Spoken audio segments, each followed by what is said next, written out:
Selamat malam lor. Assalamualaikum warahmatullahi wabarakatuh.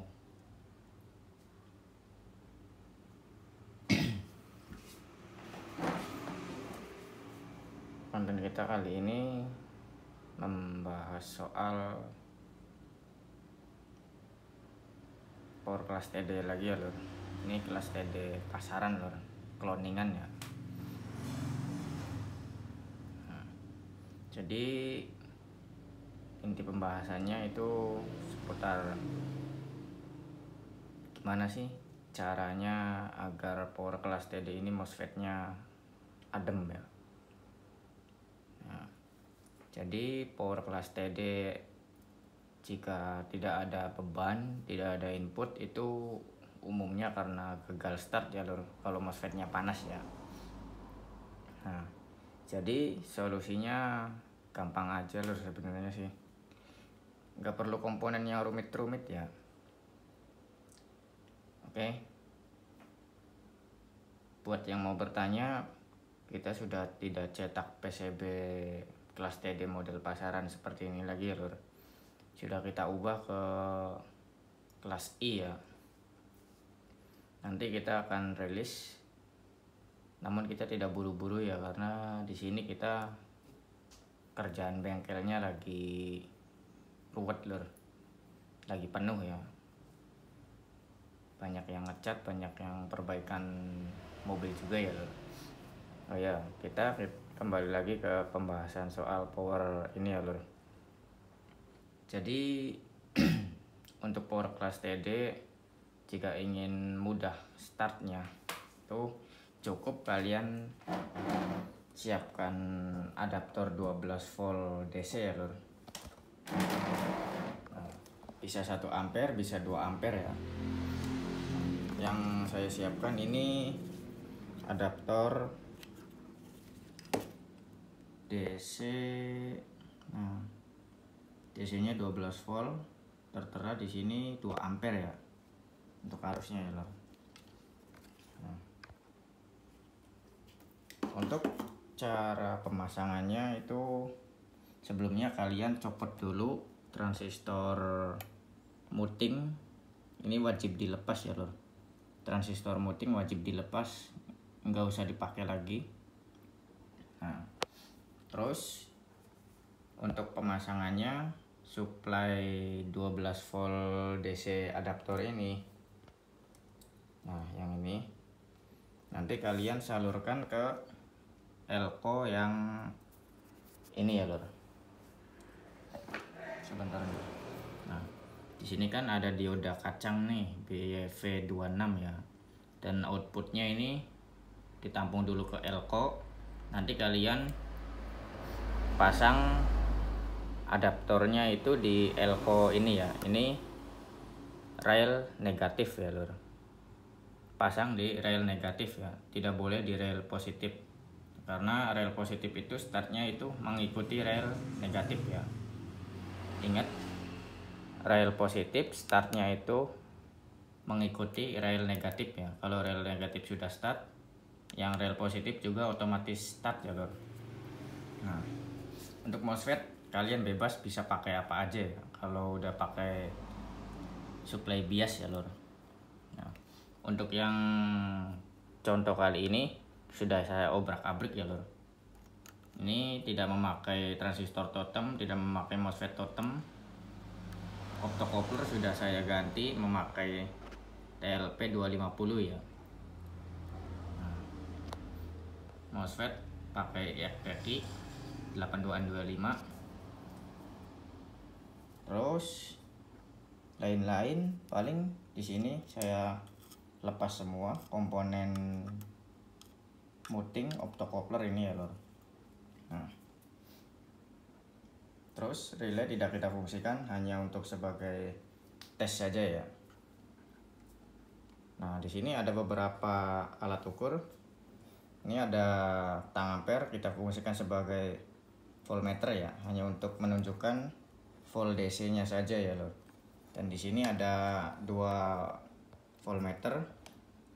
Ini untuk menunjukkan standby rail negatif, yang ini standby rail positif, dan yang ini untuk melihat biasnya ya lur ketika ada signal masuk ya. Nah, terus di sana ada osiloskop. Nanti kita lihat gerakan sinyalnya ya lur, tracking dan outputnya. Nah, oke, di sini sudah saya siapkan untuk injeksinya juga. Kita di sini tanpa beban ya lur, hanya mengeluarkan outputnya saja ya.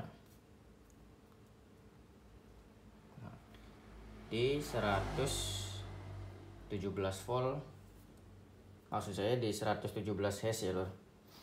Nah, oke, kita sekarang coba nyalakan ya lur. Nah, kita nyalakan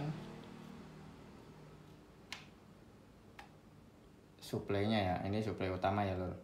Dan ini untuk biasnya tidak kita pasang dulu karena nanti kita akan tunjukkan ya. Nah, ini sudah kita pasang.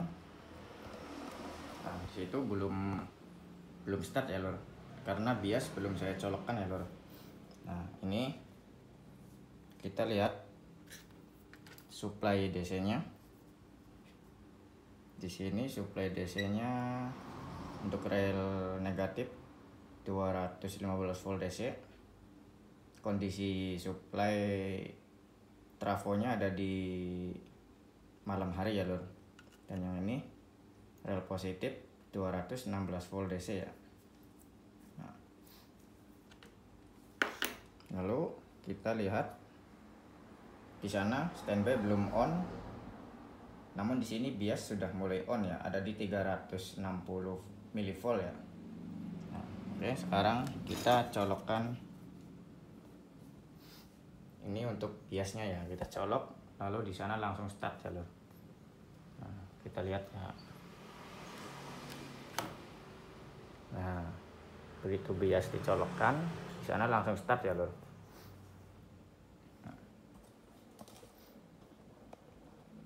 Oke, jadi kita ulangi lagi untuk pemasangan biasnya.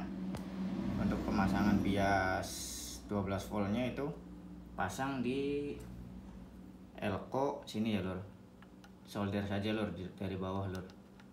Elko ini disalurkan ke 12 volt DC untuk supply biasnya ya, bisa 1 ampere bisa 2 ampere.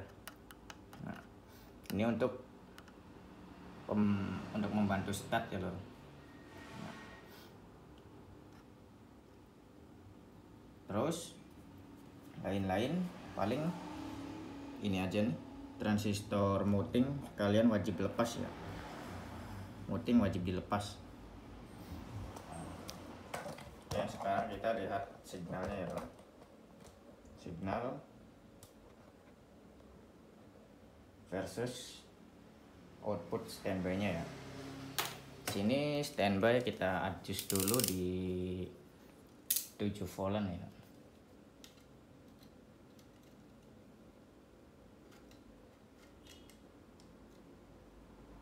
Ini untuk rail negatif ya, kita adjust di 7,2, kita samakan. Oke, sudah sama. Untuk bias terukur 450 mV. Ini kita kecilkan lagi, sepertinya terlalu besar ya lor. Nah, bias berubah, otomatis standby juga ikut berubah ya lor. Nah, oh ya, nanti kita terangkan di konten selanjutnya mengenai cara setting frekuensi PWM kelas TD ya lor, dan jeleknya power kelas TD cloningan ya lor.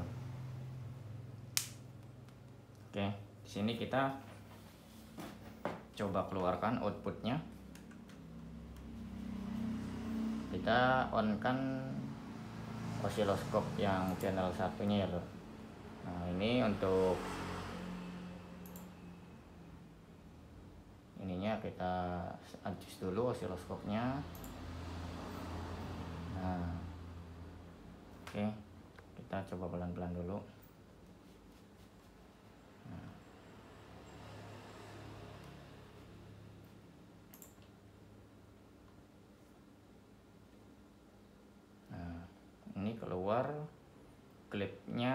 di 145an ya, 145 volt AC ya lor. Ini tanpa beban, sekali lagi tanpa beban ya lor. Nah, kalian juga bisa memantau untuk bias ketika ada input, terus standby ketika ada input ya. Nah,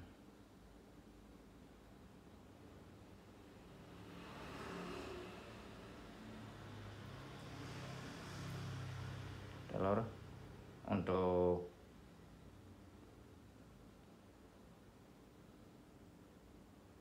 soal pembahasan kelas TD mengenai step power kelas TD sudah kita bahas ya lor di konten ini ya.